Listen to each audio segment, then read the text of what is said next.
Just then, I'm told that the Detroit Pistons are hiring JB Bickerstaff as their next head coach. Won 99 games in the last 2 years in Cleveland, 2 trips to the playoffs, including the Eastern Conference semifinals this year. Trajan Langdon, the new president with the Pistons, when they dismissed Monty Williams, JB Bickerstaff was the first coach they brought in. He really sold this organization on his ability to not just develop young players, but coach veterans. And listen, Bickerstaff had an outstanding run. You saw the incremental improvement in Cleveland. Now he becomes the new Pistons head coach. All right, Woj, thank you so much. Yes, sir. Yes, sir. As y'all know it, as y'all know what it is, y'all time it is, man. This is your boy DC1 of D313XP, man. Listen, man, I know everybody just heard what just happened, man, a couple hours ago. Pistons, we finally got us a new coach. We got us a coach, JB Bickerstaff. As you know, he's with the Cleveland Cavaliers for the last 4 seasons. The last 2 of the seasons, and making the playoffs, reaching those years. To the year before, got knocked out in the first round by the New York Knicks as they was a 4th seed, and then last year again they was a 4th seed. End up reaching to the 2nd round of the playoffs, and which is unfortunately they got knocked out by the eventually defended champion Boston Celtics, and JB Bickerstaff was relieved from his duties. But yeah, JB Bickerstaff is our new head coach of the Detroit Pistons, man. I think it's, as you just heard, this was Trajan Langdon. This is one of those guys he was looking for his potential head coaching search. So JB Bickerstaff, I know it's probably, not a surprise to a lot of people. It's probably a surprise to some people, but, JB Bickerstaff deserves another shot at head coaching. It's just an unfortunate situation what happened in Cleveland due to a lot of this wasn't not his fault. But it was just a situation that, hey, they decided they wanted to move on from, but he did a hell of a job, hell of a job with that organization with Cleveland. And you've seen the progression he has done when he was in Cleveland. So now he's going to be coming here as a new head coach for the Detroit Pistons. He's going to help this team to be successful, be better. You saw what happened in Cleveland.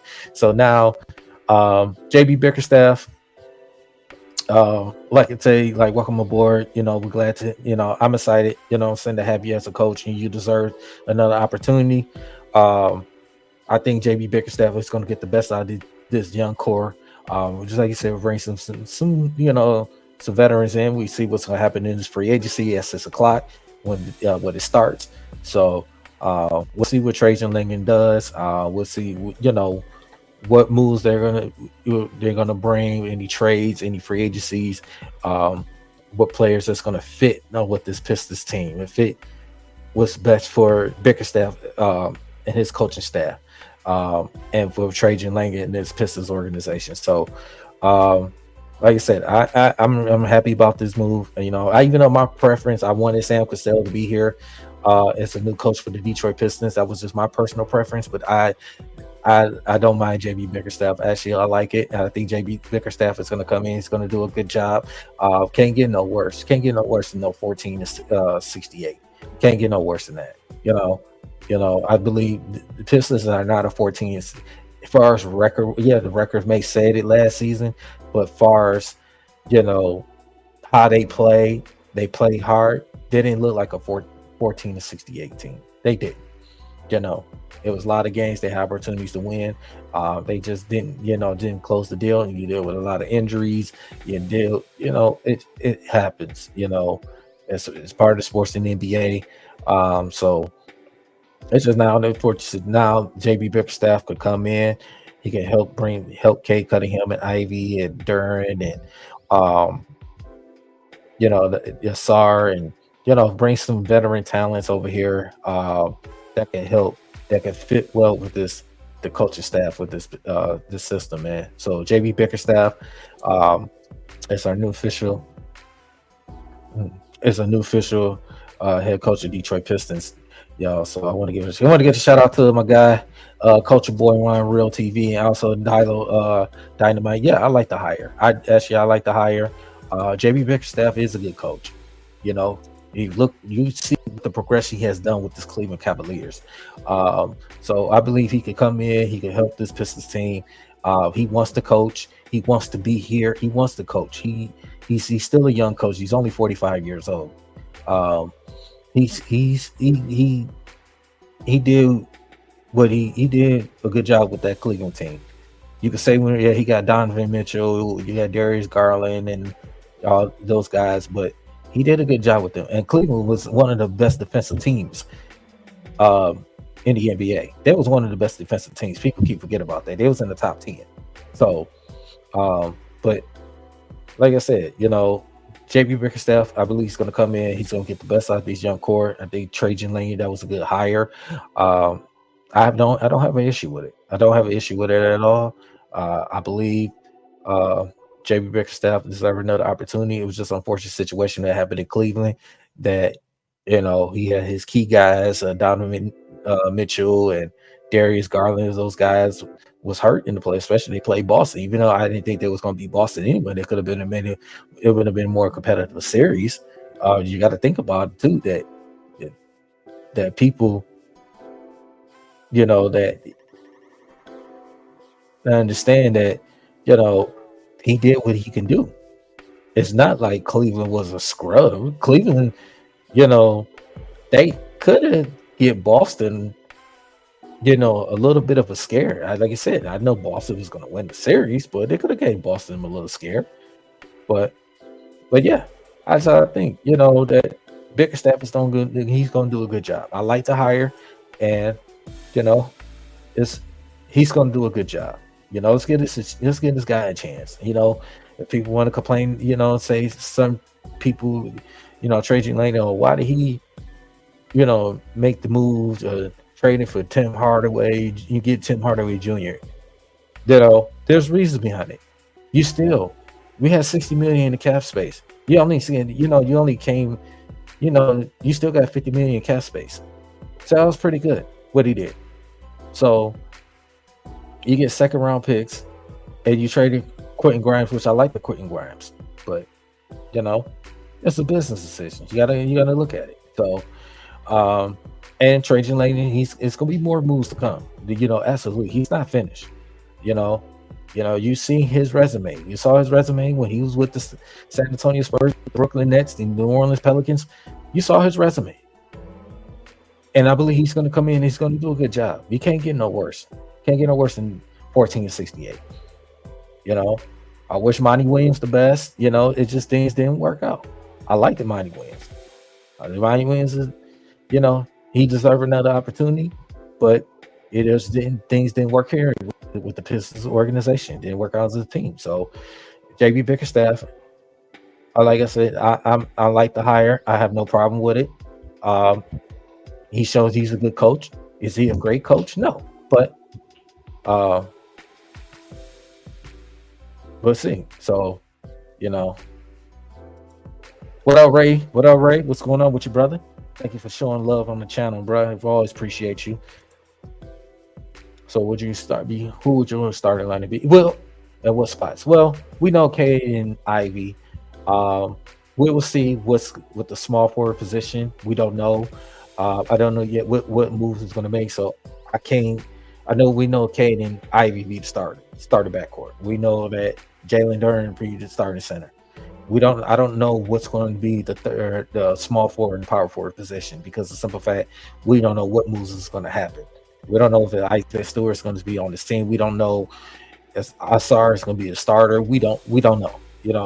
What Bickerstaff and what this organization is going to do. So it's still, I can't definitely give you a whole entire starting five yet, but we'll see what happens. So we'll see what moves, and I can determine that decision on that. So, but yeah, other than that, like I said, I just had to come in, just get y'all guys to update how I feel about the hire, and like I said, I like it. It came at a good time. So it really came at a good time. So, but it's cool though. I mean, I have no problem with it. So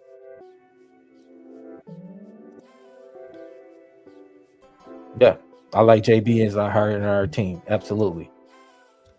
I like it. I like it hired as our team. So Culture Boy, yes. Got the link is in the chat, brother. The link is in the chat. You want to join in right quick, my brothers. I'm not gonna be on here too long, but link is in the chat right quick, bro. But yeah, Ron Love, thank you for showing love on the chat, man. Like I said, man, yeah, I like JB. Yep, JB, good hire for our team. Yeah, I like it. Yeah. Thanks, Ray, man. I sure appreciate it. Yeah, the fakers suck. Yeah, I know. They can have JJ Redick all they want, man. They can have them all they want. That's on them. They ain't going nowhere. They can have Bronny all they want. They ain't going nowhere. So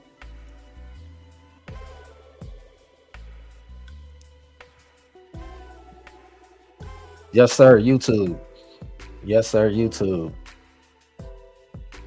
Archangel, what's up, though? Isn't my guy Archangel? He always showing love in the chat, man. Very appreciate you, man.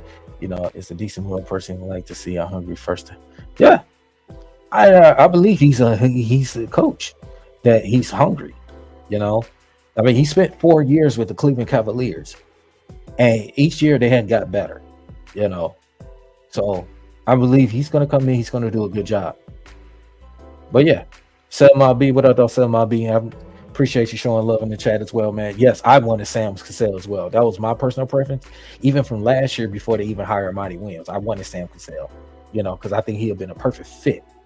You know, he'd been a perfect fit for them. But you know, I like, you know, I like JB Bickerstaff. I think he's going to do a good job. You know.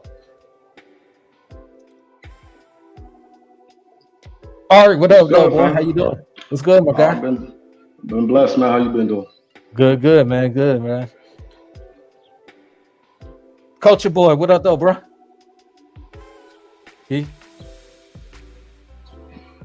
Y'all froze. Can you hear me? Yeah. I gotta hear you, bro. What up, though, bro? Oh, you get out. Let's see. Get it back in real quick. Yeah, yo. What's good, bro? We good now? Oh, yeah, we good. We're good. I got a question, man, for you real quick, because the hiring, you know, it just came through. It's hot off the presses, so I really haven't had a chance to process the whole thing. But my initial thought is, okay, clearly Tradon is moving into a direction of, you know, basically, you know, having a bunch of wings out there on the court, which is something that small ball lineup. A lot of people don't even like to call it small ball lineup no more, but that's essentially what it is, where you basically have dual threat players on the wings that can defend, they can switch, they can dribble, pass, shoot, create everything. You know what I'm saying? So seeing that we going in that direction, my issue or Stevens in Cleveland, I look at Okoro, I look at Mobley's brother, all guys that are 6'5" to 6'8", they can do anything. None of those guys develop in Cleveland. So help me wrap my head around the fact that those are the guys that you dropping in his lap and saying, hey, develop these guys, and more specifically, develop them into shooters. What's your thoughts on that? My thoughts on that. I think that you have some valid points on that, but also too that those guys, of Mobley and you know Stevens, those guys, those role players, they can help. They'll help spacing the floor with, you know, Darius Garland and you know saying Donovan Mitchell. So those guys. They helped them out, but our Pistons team, we drafted, you know, Holland II, a versatile athletic. He still need to work on. He got to work on the shooting. Same thing with Bobby Clintman. Same thing with him. You know, they're versatile. We needed those wing length guys, and that's what Trajan went out and did, and got those guys that got length and you know, and athletic. We need that spacing on the floor. And which we did not have that. We need that spacing that can help Cade and Ivy and Sasser. We needed those spacing. So that's an important. We need athletic and spacing because Isaiah Stewart. To me personally, I don't know if Isaiah Stewart's going to be here or not. You know, that remains to be seen. Trajan Langdon, we know he's not finished making moves. I don't know if Isaiah Stewart's going to be here. We know Dern's still going to be here. We know Asar is still here. We know that. So it's remained to be seen. But I like what he did. You get some youth, some athleticism, because we didn't have a lot of athleticism on our team last year. Right. We need some versatile. We need that floor. We need that spacing. We needed some shoes. We about to resign Simone Fatacchio. Have to. Yeah, we about to resign him. That spacing we needed. He's a knockdown shooter. We need shooters. We need athleticism. And as I said, whatever veterans that we get, when we just got Tim Hardaway Jr., a shooter, you know, he can knock down shots. You know, his questions, his durability. Now, the things didn't work. He fell out the rotation with the Dallas Mavericks. You know, but now he could come in off the bench and provide that scoring. Unless he ends up being the starter players at a small forward position, but more likely he's going to come off the bench. Yeah, so I'm okay with the draft picks considering what was available there. Like if we couldn't move back and pick up some assets, and Holland has the highest ceiling, like he was the right pick. Like there was no alternatives there. I'm cool with that, especially if we looking at the as being able to do everything but shoot. So it's kind of common. It's almost it kind of comes with the territory. Like there's not a lot of wings that come in as shooters. If you can go back however many you want to go back, whether Jaylen Brown, Anthony Edwards, you know, Jimmy Butler, like they don't come in as shooters because as they were coming up through the ranks, they wasn't asked to shoot. They was asked to defend the best player. They was asked to slash. They was asked, you know what I'm saying, to do more of the athletic things. Shooting used to be relegated to specialists, where that guy's just a shooter. You get what I'm saying? So a lot of these wing guys, they develop into two-way guys. Well, I shouldn't say two-way guys. They develop into 3 and Ds because a lot of them not knockdown shooters. So I'm cool with the pick. My question was, as far as JB, is he equipped enough to guys to be shooters because his track record with athletic wings, he hasn't shown what we ultimately want to see Asar and Ron Holland II become.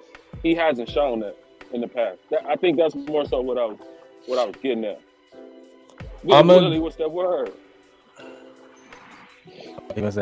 I'm gonna answer that for a second, but I'm gonna let Art. Did you end up hearing the question when he was asking about JB? What's your thoughts about that?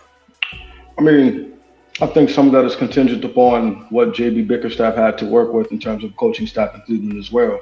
So, for instance, Trajan is making this move because he clearly has, you know, the utmost faith in Fred Vincent to be able to turn anyone who's a mediocre shooter into an effective floor spacer. So if the formula is let's get the guys with the highest, you know, not necessarily basketball upside, so to speak, and then let's turn them into a shooter at that point, I get where he's coming from, and at least he's being consistent with the plan. So I'll take that more so than what we've seen in the past where you got, I agree with it seems that, for sure. Oh yeah, absolutely, brother. And it's with, let's say under Troy, it seemed that the trajectory of the team changed every year. Or Troy would just make a move for the sake of making a move. And then we see that oftentimes, say things like corporate America, where you have to have a guy who's in an executive position pretty much just doing, you know, idle work to justify the fact that he still has a job and he's not actually progressing. And that's kind of what I saw out of Troy Weaver. Trajan came in with a plan. Whether we agree with the plan or not, that's neither here nor there. We're not in that position. However, I do like the consistency I've seen from him the last month or so. He has an archetype of guy that he likes. He's sticking to that. And I think we have to look at the bigger picture of, though I think it is a very valid point, whether you bring up about JB, let's look at Trajan's track record. He's bringing in guys, high energy wings, etc. Look at Herb Jones. Herb Jones is a terrible shooter coming into the NBA. And now if you look at somebody like a Ron Holland, who has clearly more offensive upside. If Ron Holland puts it together, you might have a Jaylen Brown type partner for Cade, to be honest, with the next few years. So I like the pick. I like the trajectory the team is on. I like what he's doing, and I like the consistency. As for JB himself, I personally would have liked to see a hungry first-time coach. I like Sean Sweeney, Sam Cassell, those type of guys, etc. But JB is solid. I think he has a good track record in terms of being able to get a team to the playoffs. And he did somewhat develop that core that he had. Though he did not necessarily develop shooters on the wing, he did develop those guys into winners. So I give him that. Yeah. So I like it's a good hire, you know. And JB, he has a good track record. Like I said, the 4 years he spent with Cleveland, each year they got better. And I believe when he comes in, he's gonna come in. He's gonna, continue, get these group of guys together. And like you said, Art just brought up about Herb Jones. He wasn't a great shooter. He couldn't shoot, but Vincent was their shooting coach over there, and it got better. And I believe by we having Vincent over as one of our assistants as shooting coach, he's going to help those guys knock down, be able to shoot the basketball, knock down shots, get that floor spacing, help this young core, even whatever the veterans that we bring in, that fit this squad. They're going to groom these young kids to be better, to be successful. We see too many young teams. Look at Orlando Magic, which you see how they came out of nowhere. They was in the bottom with us last season before they turned around. They ended up becoming the 5th seed in the playoffs. OKC, the number 1 seed in the Western Conference. Yeah. We see a lot of those younger teams is developing and getting a lot better. The Pistons are not, to be honest, like I said earlier, Pistons was not you could say what it was about their record, but they did not look like a 14-68 bad. Okay, there was a lot of games they had opportunities to win the game. They played hard. They just could not finish the course. So that's these guys. This Pistons team they're hungry. Like I said, it just now we'll see what Trajan, what he gonna do when he make what moves, what veterans he's gonna bring in. Because we see now he wanted the versatile guys, the long, lengthy, versatile guys on this team. We just got 2 guys in the draft, Holland and Clement. So, quite honestly speaking, that's why I believe Trajan is perfect for the job that we have that needs to be done, brother. Because if we look at it, New Orleans is a similar situation to Detroit, man. It's not an attractive free agent destination. And then the truth comes out with Trajan revealing that we even had agents claiming that they didn't even want their players to work out for us. So we were talking about getting guys like Dalton Connect, other gentlemen like that, man. And it turns out their agents didn't want them in Detroit. So if that's the case, if you have people avoiding Detroit like wildfire, you have to build the archetype of guys that you want. And I think that is something, man, as Pistons fans, look, I'm Detroit blue through and through, but at the same time, we have to be realistic. I think sometimes we get into this kind of delusional homer mentality of thinking the guys really want to be here, and just the honest, though it pains me to say it, they don't. Yeah. And so when we get these guys, we have to build these guys. Same way as Trajan built those kind of guys that he wanted in New Orleans and develop them, man. We have to start from the ground up. You have to keep it real, but this is not back in the early 90s when people want to come play with Zeke and Joe and all that, man. We don't have that. And so we have to create a culture and create a pedigree again that people want to be a part of. So I like the way what he's doing. I like the way the trajectory is going, bro. I like Ron Holland. I think the young man was very well spoken. That's what I'm very impressed about. Very professional, and then we also see the impact of having a strong father figure with him because his dad's been with him, hand in hand. So I like the young man. Looks like he's got good character. I think Trajan is showing really. To me, he's hit the ground running, man. I give the guy an A+ for the first month of employment, man. Even look at the trade with Quentin Grimes. He turned an often injured guy that, let's be honest, we weren't going to pay anyways. We weren't going to pay Quentin Grimes regardless. That was a Troy Weaver trade. We weren't going to pay that dude, man. We already got a guy in Beef Stew that we're paying $15 million a year, and it looks like he should be coming off the bench. So we weren't going to pay Quentin Grimes. We turned him into a player that our best player wants to play with, and 3 good second-round picks. I think that needs to be very specific as well. Those are 3 good second-round picks that we got from Dallas, man. So, I like what he's doing so far. Big Willie Styles, man, how you feeling about this Bickerstaff, our new head coach with Detroit Pistons, man. Give me your thoughts. Well, first off, what's up, fellas? How you doing, brother? I was driving. I had to take my daughter to work. I see you guys popped in, man, so I had to come in for a hot second. Of course, we're gonna have to discuss a little bit further tonight. You know, we're gonna have a show tonight. Sports Network to get a little more details into it. I'm still piecing it together as far as like what my thoughts is. As far as like Bickerstaff goes, look at his track record. He has a good track record, and looking at what he's done over there, Cleveland was around the same time that we was going through the same process with us here at Detroit with Wayne Casey. So they was on the same trajectory, and we see where they're at. They jumped ahead of us a couple of years, basically, when we was at the same, basically around the same rebuilding process. Because you know, of course, he took over for John Beeline over there in Cleveland, because John Beeline, he didn't finish out the season coming out of Michigan. And what he was able to do, honestly, I wasn't foreseeing him being fired, which to me really wasn't his fault. You know, with Mitchell going down and Jared Allen going down, they wasn't going to be able to get past, you know, Indiana in the playoffs. So that's what really cost him the job. So he seems to be a qualified coach. But for me, what I'm getting this sense of, I would say, deja vu, new GM, get a head coach who got fired from his previous team after having success with the previous team. Draft a player with athleticism, skill, but can't shoot right now in the lottery. It's kind of giving that familiar feel right now. I feel you. So I have in some ways, I have to say that point, but to me, it could be a different situation just for the simple fact the guy that we're drafting, we're not putting him in a position to where, you know, he needs to be successful or needs to be put into like a starting lineup right away. So that's one major difference from the previous regime. But to me, right now, it's looking like what we did before. So I'm cautious.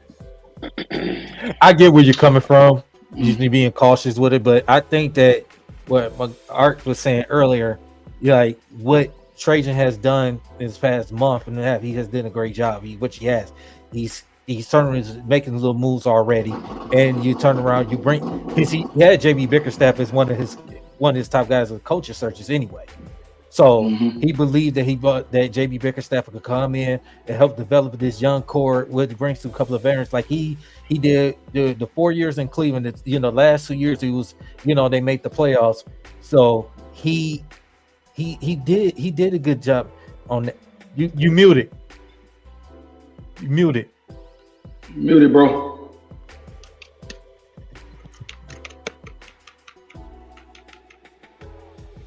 We can't hear you, bro. You muted. No, I'm sorry. I had a phone call. I meant to. Oh no, you good. That was actually Big A calling me. So we was talking about it before I got on here. He might pop up in a second. Okay. Yeah, but it's. I just think that, you know, it's not a bad hire at all. To me, you know, like I said, it wasn't everybody's number one choice. You know, I'm quite sure it wasn't a lot of people's everybody's choice of JB Bickerstaff. You know, he's probably one of the top 5 choices, you know, but as you see, I like the hire, you know, and he's going to do a good job. You know, he actually wants to coach. I think he actually wants to coach. Monty Williams, we all know he didn't really want to hit a lick. He just grab and go. He's just like a monopoly. He just like, I'm robbing your bank and I'm gone. See, I don't blame him either. I don't blame him either, brother. He said he didn't want to be here. Tom Gore threw him the bag. Shit, I'd have done the same thing. And still got to pay him for the next 5 years. So, you could tell, like I said, throughout the season, you could tell that it was that point in time where you pinpointed that he wasn't all the way there. And like you said, you see his energy. It wasn't like someone that's wanting to coach. being down there at LCA, you seen the, what happens like during the timeouts. Like a lot of times you don't go to commercial. Mm-hmm. You're down there, you're seeing exactly, how he interacts, and like he didn't have that I need to fire up the squad moments out there. No. Mm-hmm. It was just more of I'm just coasting through. So you could tell he wasn't all the way there. So I'm hoping, like I said, this is a chance for Bickerstaff, because for Bickerstaff, like I said, he was building something over there. Because honestly, he kind of got thrown into the situation at Cleveland, and he was building from there.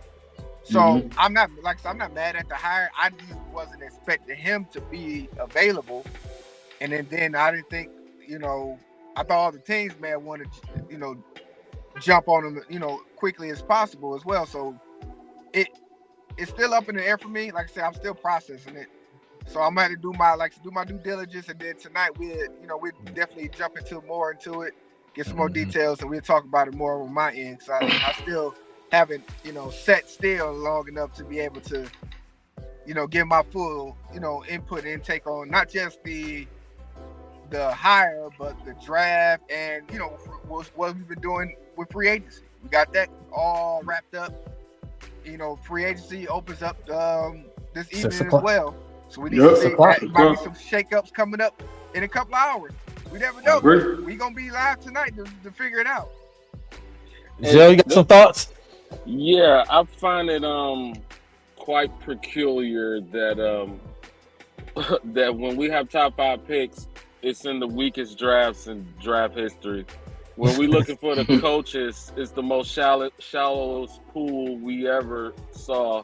And when it's time to spend some money and get somebody to bag, we got the worst options at free agency. It's just like, we might as well just ball this season up and throw it away and come back next year. That's the Detroit versus everybody, brother. Yeah, exactly. I think in order for us to make the best out of this time, we have to focus on player development. And I think speaking about player development, in order for us to figure out our future, I think the new regime has to evaluate the talent that's on the roster right now. A lot of people want to automatically assume that Ivy wouldn't fit, that Duran is not going to fit. Like certain players are so ready to just get rid of guys without this regime actually watching these guys on a day in, day out basis and watch these guys gel and grow and kind of figure out if it can work. Like, obviously the shooting is the elephant in the room. I think everybody would agree with that. Yeah. But you still have to put these guys on the floor together and see how they gel, see what type of chemistry they can come up with before we start shipping guys out and stuff. I think the writing is already kind of on the wall for Ivy just because of the archetype that Trajan goes after.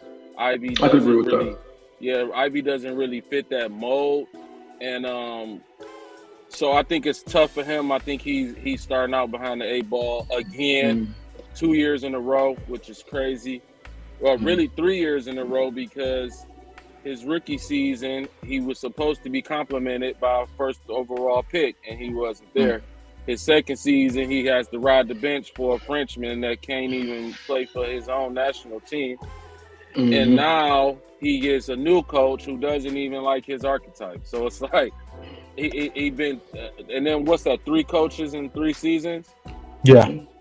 So it's like the kid hasn't even been given a fair shot to be a real NBA player. So I think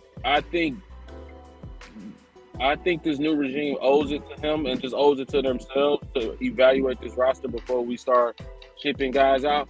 And especially the Duran talk, like the Duran talk, gets rid of Duran talk baffles me. Like, Duran was injured all season, man. I feel you. Yeah, he was injured all season. He still made the best of it. We still saw flashes. We still saw. I saw great things out of him. You could see the future of Duran. And then I think the craziest part about it is everybody's so quick to want to ship him out, but it's like, name me 3 guys under 25 name me 3 bigs under like 25 that you would take over Jalen Duran. Right. Matt, not even under 25, under 21. He's only about to be I tried to give him a bigger pool by saying under 25, but anybody close to his age, you don't want. I mean, everybody had recency bias, so people throw out like a Lively, but I still would rather have Duran than a Lively because I feel like Duran he adds more athletically. I mean, not athletically, offensively. You know what I'm saying? He can do a lot more offensively. So I wouldn't be quick to take Lively over Duran. But outside of that, like, who else would you rather have over Jalen Duran? But it's like we so quick to try to throw him away. Well, that's crazy. Yeah, I think that goes to speak to the quality of the fans sometimes, man. We're so fickle nowadays, brother, and we have this delusional mindset when it comes to this talent. We don't want to have any patience to actually build anything, but yeah, we want a winning team. We're not going to get these stars. We're not going to get these guys in free agency, man. So when we do get a gem like that young man that can be truly molded into something, we have to be patient. And one thing I would like to add, man, statistically, before Jalen Duran got hurt, he was in the top 5 percentile defensively of bigs in the NBA, period. For those guys that like advanced stats, we're talking about top 5 for bigs in the NBA, period, not just bigs under 25, 21. The brother was a two-way beast, and he got hurt. I think the kid was honestly playing maybe at 60% capacity the whole season, man. The whole season. And as far as I'm concerned, in order for this team to be the best it can ever be, the 1-2 punch has got to be Cade and Duran. A player like Cade needs a guy. Like I look at Detroit and I see, you know what? I can see Denver 2.0. And I'm not saying Jaden will ever be the total offensive weapon that Jokic is. But what I'm saying is if you get the most out of him, you're going to get a 20-10 guy that can pass. And then also with Fred Vinson, I'm very curious to see the impact he's going to have on Jalen Duran's game. Because we see the flashes of the jump shot there, being able to stretch the floor there. That kid adds that. Plus he can handle the rock. Plus he can defend. Plus he's athletic. Cade has that true partner. Because I think a guy with Cade's game, he's got to have that high-low guy with him. That guy that he can throw the rock to down on the block. He's going to give him what he's going to give him. You know what I'm saying? Where he can run the pick and roll with, have the pick and pop option, all that. You have to let Jalen Duran develop into that. We have to let Jalen Duran develop into that. And I also think that goes back to the Bickerstaff hire. Let's look what Bernie was able to do in spite of not having spacing in Cleveland. In spite of not having spacing in Cleveland, he got that team to honestly a contender in the East, man. You're starting Jared Allen and Evan Mobley, neither of which can shoot. And he's doing that because you have a GM that is convinced that could work. I remember a few articles a couple years ago, and Bickerstaff was alluding to the fact that wasn't necessarily his choice. He's just working with what he has. Because realistically, you pick Jared Allen or Evan Mobley, put him at the 5, and you put a shooter next to that in the modern NBA. Bernie Bickerstaff or JB Bickerstaff was not given that option. And so even in spite of the Isaac Okoro, you overpay Max Strus, who was not a starting guard on any team, yet you somehow made him look decent. I like JB as a coach for this team, man. I think it's a similar archetype to what he had in Cleveland, and he didn't have many pure shooters on that roster, yet he was able to get the most out of them. And that's even before Donovan Mitchell came. The team looked competitive, looked decent. So I like it. Yeah, we definitely gonna have to see how he gonna fit these pieces together. Like you guys said, why get rid of Duran when you need a guy like Duran? Yeah. You know what I'm saying? That doesn't make sense. It's a matter of fact of putting the pieces together. I kind of feel that direction that we need to go, and I've been saying it even last season, is that if we're going to keep Stu's going to have to come off the bench. In order for that Cade and Duran's situation to happen, we're going to need spacing. That pick and roll game between the two can go crazy, but to be able to space it out and have guys moving around, having moving pieces, I think, Stewart would need to come off bench, which is not a bad thing. Like I said, coming off bench, Stu is that utility guy, in my opinion. Right. He could work the start. I love these Stu. He could be off the bench, and he's still going to have the same impact.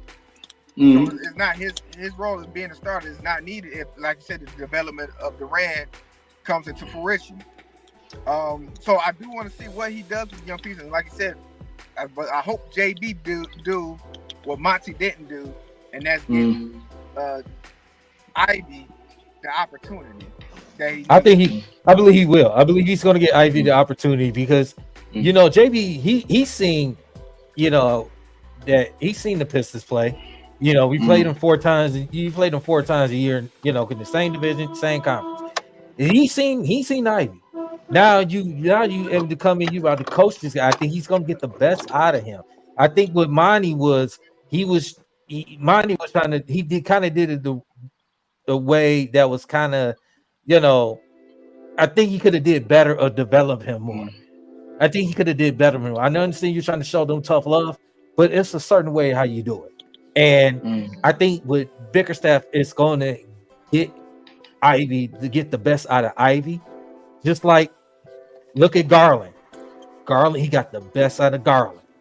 You know, they shifted away Colin Sexton because they believed in Darius Garland. He got the best out of Darius Garland. I believe he's going to do the same thing with Ivy. He's going to get the best out of Ivy. He's going to have to continue. You got to prove on his shooting. He's going to continue to, you know, his ball handling, because he still turned the ball over too many times. Right. You know, same with UK. They got to work on their ball and, you know, take care of the basketball.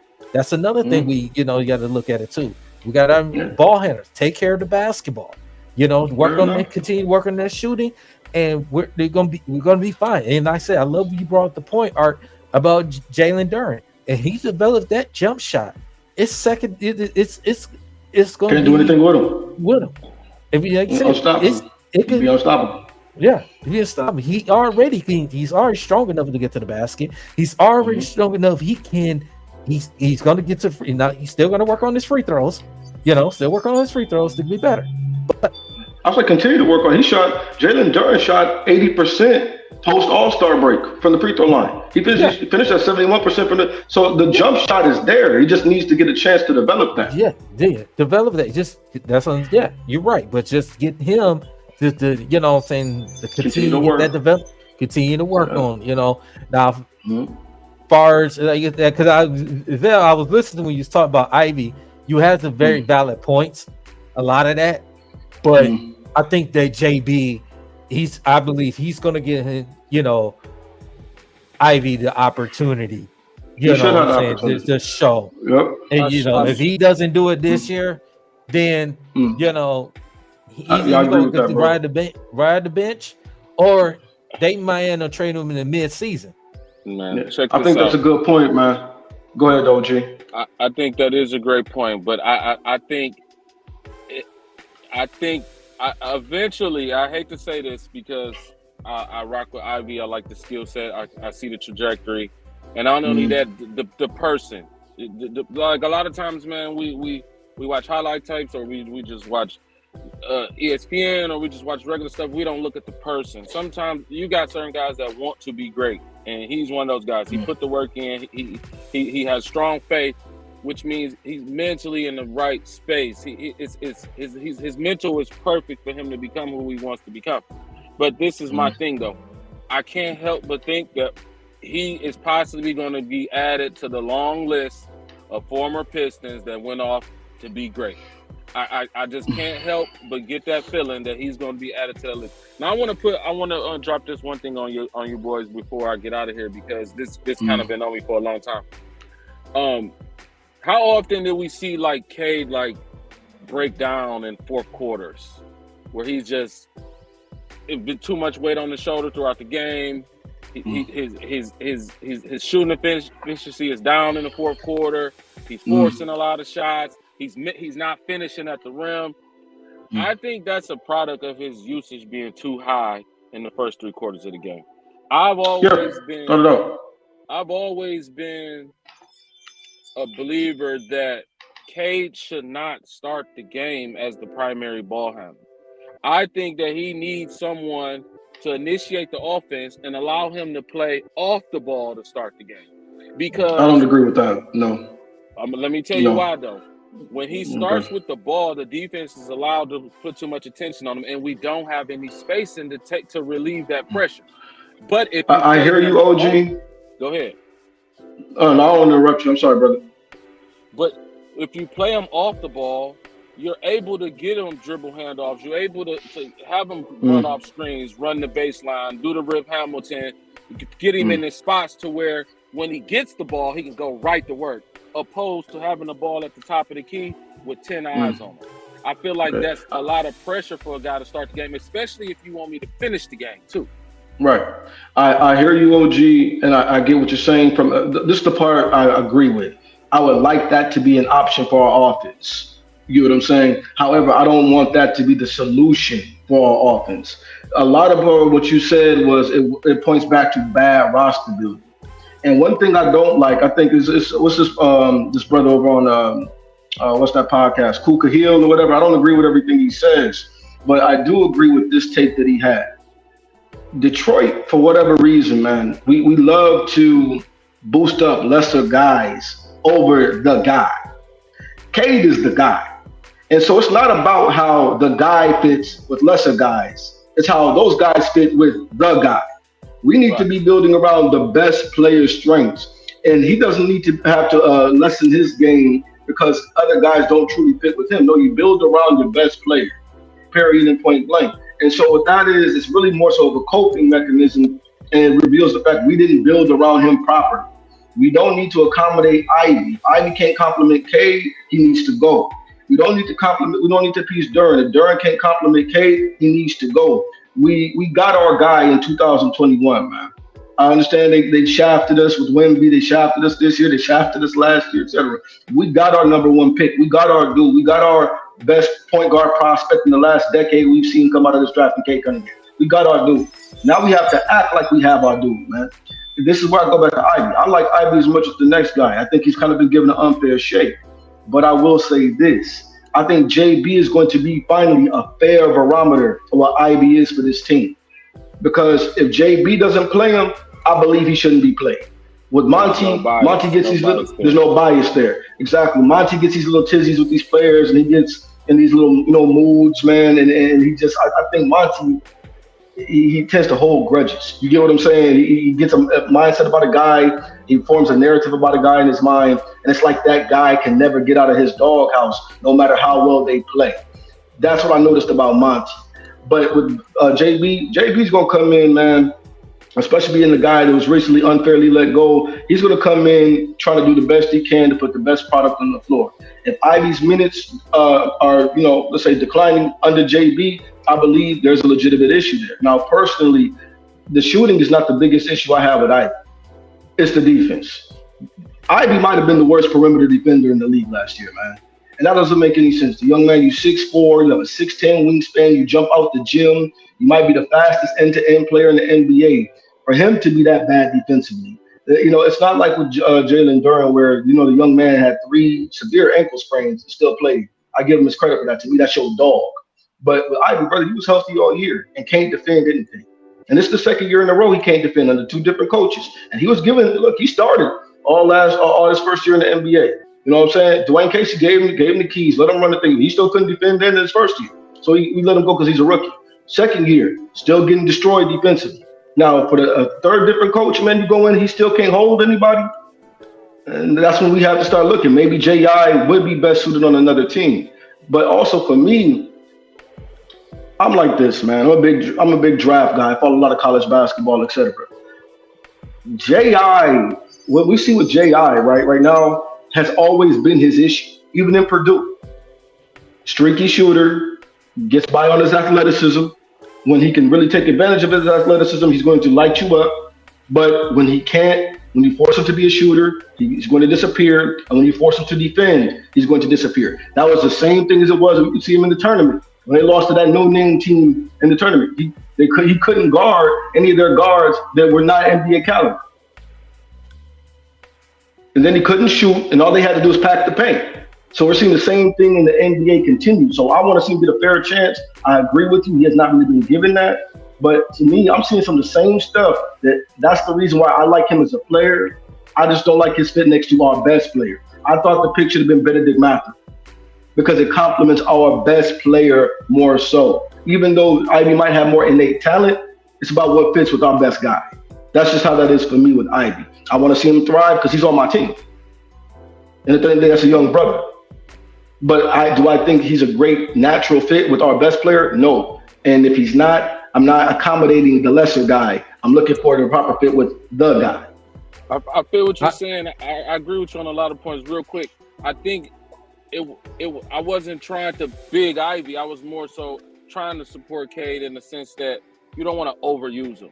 especially by I agree, bro. By him being a bigger guard. Like those guys tend to break down when you overwork them. Like LeBron always needed a secondary ball handler that can initiate the offense and allow him to be LeBron when it was time to be LeBron. It's the same thing. If you look at Luka, we got the best version of Luka when you gave him a guard that alleviate the pressure to initiate the offense. So it wasn't so much as trying to big Ivy up. It was more so someone else needs to initiate offense sometime and allow K to not have the entire defense focus on him and allow him to be allow him to be able to get into his spots and able to get right to work. You get what I'm saying? I agree with that. And I want that to be an option. Yeah, because if you get him the ball and he's able to get right to work, he's able to do more while exerting less energy. So then when it is time for him to take over, he done coasted through the game and still is at, 15, 16, 17 points. And now it's time to take over in the crunch time in the third quarter, fourth quarter, last 5 minutes, and he still's going to get his numbers and it's still going to be effective. And not only that, now the rest of the team has already got going. Now it's hard to stop the team and the go-to guy all at the same time, the more so. But go ahead, cuz I appreciate those points though, bro, for sure. Oh, yeah, I agree with what you're saying. Yeah, sure. And that was both of y'all have great valid points on it. But like I said with Ivy, I think that this is the time for him to now develop his skills. If you want to play alongside with K Cunningham, you got to develop that, like you said, not just jump shooting. Your ball handling. You want to take, like you said with Zell. You talk about you got to take pressure off of K. K cannot be ball dominant, and all you got the defense. They're gonna key in on K whether he taps the basket or wherever he starts shooting, because they know now, okay, all the other four players is not gonna get involved. Everybody's the defense gonna focus on K. So now, which Ivy, this is important for Ivy. I need him to be the guy that can take the pressure off K. To handle the ball in situations, to be able to let K do his thing, to cut to the basket, get easier, you get to the free throw line, to get open shots, get open threes, open jump shots, to take the pressure off of him. You've seen that with Luka and Kyrie. See how Luka is able to got better. He's able to get going. You know what I'm saying? And if he didn't get going, it's Kyrie getting going. They complement off each other. I believe can it happen with K and Ivy? I believe it can. It's just Ivy had to put in the work, and also K continue to put in that work as well. Clearly, he's our best player on the team. He's our franchise player. He's deserved the max extension. Which he's going to get. It's just when in time when. It's just now I need Ivy. I need you on this team, if I need you to be the starter shooting guard, I need you to be the guy to take the pressure off of K. Because if you can't do it, then you're going to be riding the bench. Then I could bring Sasser in. If Sasser, come in, might end up taking your spot. Even though Sasser is our backup point guard, but Sasser he shows some flashes that he can facilitate and take some pressure off, in the floor spacing. So Ivy, I need you to get that together. You need you to, your ball handling, your shooting. I need you to work on that. And when I'm gonna disagree with you, Art, about the worst perimeter defense, Luka was the worst. Luka was the worst. Luka was. If you look at the stats, even in the playoffs, Luka was horrible. You blow by Luka, it was not. It was horrible. And I agree with you. I agree with you for his perimeter defense. It wasn't good, but that's effort. You gotta have Ivy got to put the effort out there to play defense. He got to put the effort. I feel you're coming from DC, but that's one thing I don't agree with. I think Ivy does try. I've never questioned that young man's heart or his desire to play ball or be the best that he can be. It does come down to, I think there's a narrative going on in the league that, in the fans of the league, that, defense is just about effort. And though it has a large part to play in it, I also believe that some of these young men are really just devoid of defensive fundamentals. Ivy looked like a young man out there that was trying. I think he has. The young man got some. I like the young man, like OG is saying, bro. I like his mentality. He's a killer, a nice young man to talk to, young man of faith. So hey, I rock with Ak. But at the same time, when he's on that court, he's a killer. I love that. But that young man's defensive fundamentals seriously lack. He's like a young man that was seriously trying. So for instance, bro, outside of my day job, I'm a professional kickboxer, right? So I get a young boy coming in the gym, man. He hit the bag, rah. Look, he really trying to hit that bag, but he doesn't realize the punches he's throwing, the combos, that doesn't work. You know what I'm saying? Yeah. So Ivy look like a young man. You know what I mean? He's trying out there. He's really trying to lock his man down. He takes pride in it, but he does not have defensive fundamentals that are developed enough. Because to be very honest, he's never had to do that at any level. High school, college, he didn't have to do it, and now he's being asked to do it as a starting two guard. That's why, to me personally, man, I was not against Ivy coming off the bench, so to speak. I was against Ivy coming off the bench behind Killian Hayes. You know what I'm saying? Let's say the Quentin Grimes thing worked out, and the young man turned out to, he could actually complement Cade better, right? And Ivy comes off the bench. I always kind of looked at Ivy as more so of a more explosive Leandro Barbosa type of player. Like he come in, I guarantee you, 15 shots, 20 shots off the bench. Do your thing, dog. Give me 4 or 5 assists off the bench, and I'll let you run the offense completely off the bench. But starting, I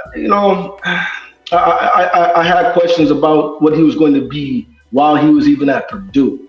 You know what I'm saying? Just because the archetype of his game, I kind of thought like, okay, he's not a 1, he's not a 2, and so what backcourt mate does he fit next to? He can't really defend. So I just see a lot of the same stuff I saw with him in college, man, coming up in the pros. And though, yes, I agree 150%, the young man has been jerked around, pause. He's been put in an awkward position, this, then it's that, not any clear-cut communication. And honestly, man, as much as Monty criticized him, I'd ask Monty, what did you do to try to develop him? So don't criticize a young guy, and we're not actually trying to help him get better. So That's why I'm on the whole JB this year will be a fair barometer of what Ivy is. And look, agree. Oh, I'm sorry, bro. Go ahead. Absolutely. No, go ahead. Finish. I was just agreeing. Absolutely. I'm like, if JB comes in and he has some of the same complaints, look, man, I love the kid, but he's got to be able to defend at least better than that. The jump shot's not coming around. The ball handling. That's one thing that I could never get behind Ivy with the whole argument that Ivy needs to be a primary ball handler. Ivy has never played point guard at any level, man. The kid never played the 1 in high school, never played the 1 in, Eric Hunter Jr. was the 1 in Purdue. You know what I'm saying? He's never played that. And then look at their assist to turnover ratio for 36 minutes with Ivy and Cade. This is the thing. Cade averages 3.4 turnovers a game, right? While being literally, just look at advanced stats, the most triple team player in the NBA. But yet managed to be top 10 in assists, despite the fact he has no shooting around him. No shooting around him. That's why that kid is a brilliant floor general.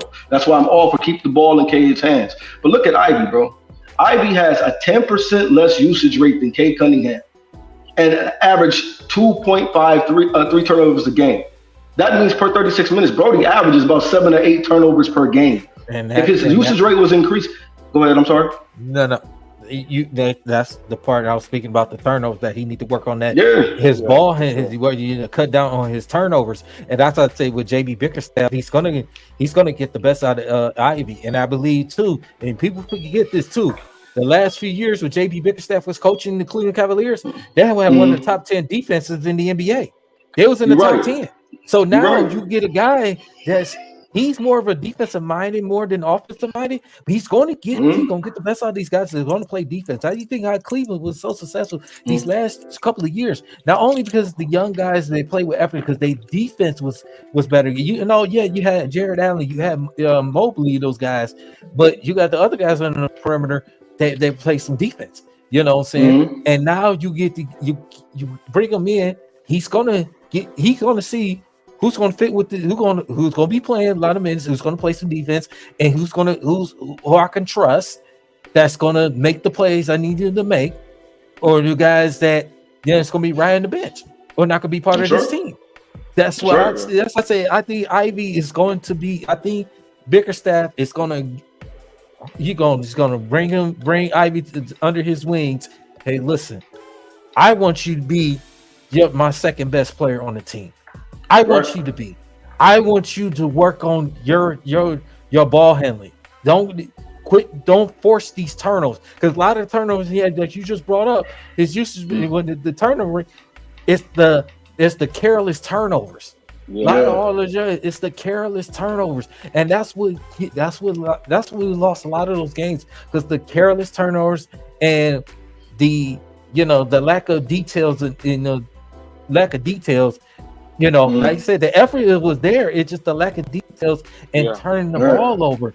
That's what's the problem why we lost a lot of those 68 games last season. Yeah. So now, by Bickerstaff, he's gonna groom Ivy, bring these other guys, even with the rookies of Ron Holland and Clipman, gonna groom these guys in. We got a good coaching staff. Fred Vincent, the shooting coach, he's gonna help these guys. This is a good hire, and I think Ivy's gonna believe in my heart, and I hope you're the same with you guys, that Ivy is gonna be in a good situation. We can say, you don't have to worry about, oh, I gotta develop this, and I gotta ride the bench again, and just to show I could be a starter again, or I gotta keep proving myself, and this the third. I want to go out there and show that I belong on this team. I belong a starting two guard. I belong to be down on the floor with clutch situations. I belong and proven. Not only just the coaching staff, the organization, the fan base. That's what we need. Ivy. We need him more, a little more from him. We need to take pressure off of K, cutting him. We don't want K exerting all this energy. We don't, and then to the point he gets hurt, then he missing amount of games. Now you have to rely on Ivy more. You have to rely on Sasson more.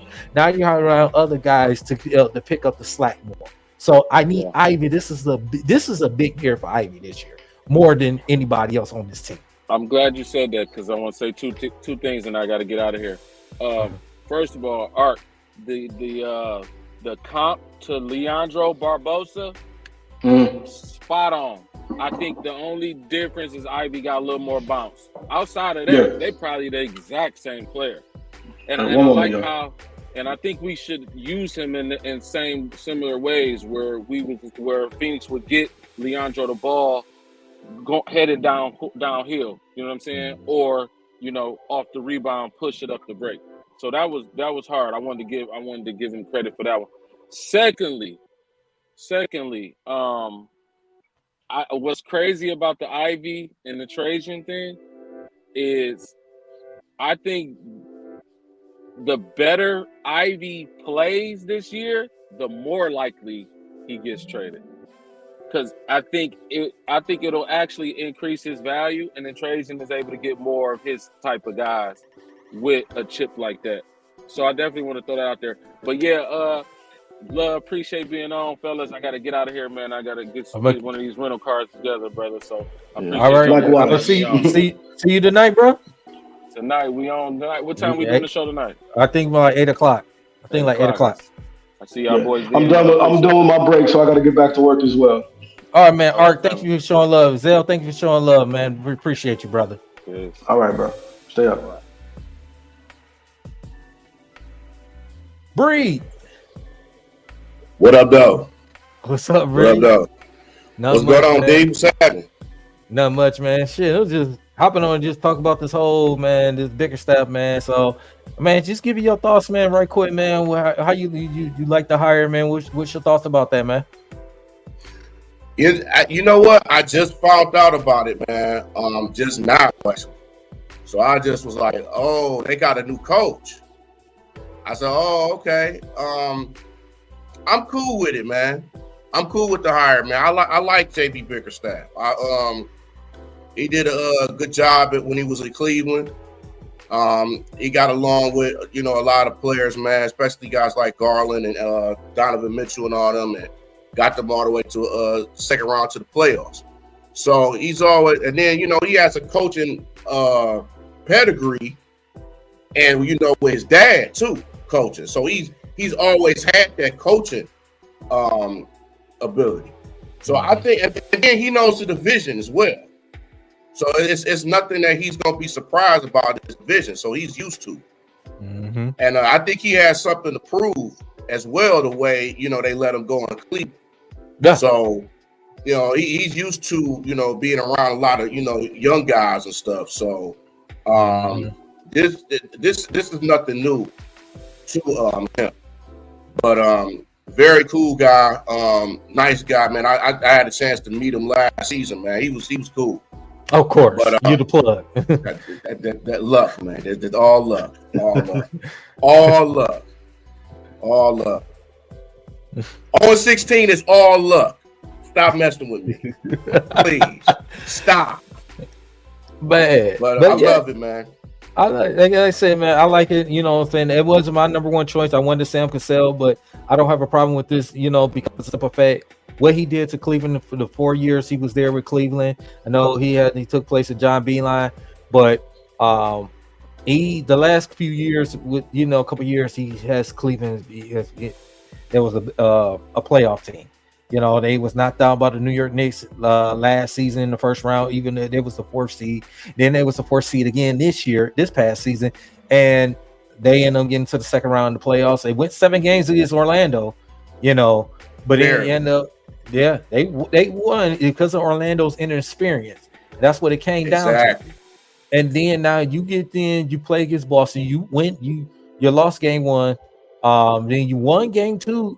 And then Donovan Mitchell didn't get hurt, didn't play the rest of the series. And I think if Donovan Mitchell would have played and, a couple of the guys would have played, I think it would have been a still more competitive series, even though I think Boston would have won it. But it would have showed, Cleveland, that they was putting up a fight. They ran into a team that's the defending champs. And, it's just unfortunate Bickerstaff got relieved from his duties, which it wasn't his fault. It's just like, my guy Art Angel, he was just on here right before he joined in. Shout out to Art. Yeah. So Art brought up a point that Bickerstaff was not given the enough product, enough to be able to keep his job, and because it's not his fault that Donovan Mitchell got hurt. It was not his fault that Jared Allen got hurt, and those guys. It was not his fault. He gave the best effort out of those guys, and they played hard for JB Bickerstaff. So it was just an unfortunate situation, and it was so ironic that I'm glad that I thought about this with this hire before I even jumped on. And it's also coincidence that Darvin Ham and JB Bickerstaff did good jobs in their coaching tenures. And then when they get bounced out in the playoffs, they lose their job. Okay. You see where I'm going to go with this? Yeah. You see where I'm going to go with that? Let's be real. Yeah. Yeah. But Kenny Atkinson gets a job. And JJ Redick gets a job. Well, not Kenny Atkinson. Now, Kenny Atkinson, he coached before. Right. I understand. Right. He coached in Brooklyn before. He was the head coach. He was a good coach. But JJ Redick ain't never coached in his life. Yeah, I know he know the X, he know the game, X's and O's and all that. But you see where I'm going with this, man. You already know. You just pointed it out. The 2 guys I just mentioned, one got to the conference finals his first year, got swept, and then you turn around, you made the playoffs again, ran into the same team that swept you, but then you lose your job. Bernie Bickerstaff comes in the 4 years in Cleveland. The last couple years they made the playoffs, got bounced out in the first round last season by New York, got bounced out in this past season by Boston, and he loses his job. Come on now. And I'm glad Trajan, hired Bickerstaff, not just because, the whole, what, I believe because that he sees that what type of coach that he is, a Bickerstaff, how he developed his young players, and how he fit, how he's seen what he did at Cleveland, how he sees, what he can get out of these young players, and what these veterans that's going to come in that's going to help these young players to be successful. I think he's gonna bring that mentality, and he wants to coach. He wants to coach. It's not like, oh, we got a guy that we just had. He comes in and act like he don't really want to be here, but he had to act like he had to be here. Monty Williams. Right. So I think Bickerstaff is more hungrier to coach. He wants to, he didn't get a fair shot in Cleveland. Now he gets an opportunity, a 5-year deal. To so he got a 5-year deal. He got a 5-year deal. Yes, he did. Didn't disclose the money for Adrian Wojnarowski reported. So we'll see. I think Trajan Langdon has did a great job. I think Trajan Langdon has did a great job already. Far as since he's been here, since he got hired in. I think what Art had brought up earlier. I think he did a great job far as the moves that he made. You get Tim Hardaway Jr. for 3 second-round picks. You end up, Troy Rivers got relieved from his duties, and Monty Williams got relieved for their duties, and you drafted Holland the second and Clinton. You draft these versatile stretch guys out there. Are those the type of guys that Trajan Langdon, like Art Brad brought up earlier about what Trajan was in New Orleans, how he drafted Herb Jones, and Herb Jones wasn't Trey Murphy too, and they couldn't shoot the ball like that. Now when Fred Vincent was was their shooting coach, now he is our shooting coach now. He helped them develop that jump shot, and that's what he's going to do with all of these guys on the team. That's going to help develop that jump shot to become better shooters. It's at the floor spacing. We're going to resign Simone Fitakio. We're going to resign him. We'll see what happens with Stu. We'll see what happens with Stu. We'll see what, I like to see Dern develop a jump shot more, because the point that Art had brought up too, shout out to Art again, that if you have Jalen Dern develop that jump shot, or his athleticism, he's strong, he's physical. If he continue to develop that, and that could be a nice 1-2 punch of Cade and Jalen Dern. That would be a nice 1-2 punch, and I can definitely see that. It's coming from. So, but it's just Bickerstaff. Bickerstaff, I think he's going to be fine. I think he's definitely with Ivy situation. I think he's going to bring Ivy in under his wings, because I need Ivy to be the guy, to be the floor spacer, to actually be the guy that we take pressure off of Cade. You know what I'm saying?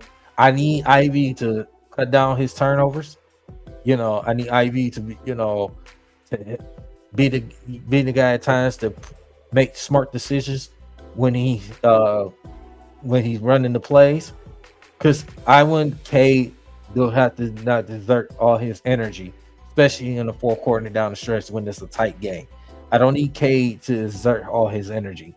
I need Ivy to be the guy to pick up the slack and step up and be that 2 guard. I need Ivy to be develop on the perimeter defense. I need Ivy to do a little bit more. This is the year. This is a big year for Ivy, more than I say with anybody else on this team. We know what we're going to get for Cade Cunningham. He's going to get the max extension. It's going to happen pretty quick, pretty soon. He's going to get the max extension. But I need Ivy to be the guy. I need you to be the second best player on the team. I need you to show that while you can be the second best player on the team, that you can go out there and, prove not only just us fans, the coaching staff, the organization, that, hey, we can count on you too. We need you to play better perimeter defense. We need you to continue to put the effort out there. Work on that shooting. Work on your ball handling, because because a lot of your turnovers was, inexcusable turnovers. I need you to be the guy. if you're going to continue, you want to be the guy on this team, I need you to develop. I need you to take care of the basketball. I need you, you know what I'm saying, work on that free throw shooting. I need you, you know, continue. Well, he is pretty good free throw shooting. I need you to work on to continue to be better and take the pressure, okay, cutting him. Go ahead, Bree. Yeah, see, but we knew all of these things when we drafted Ike.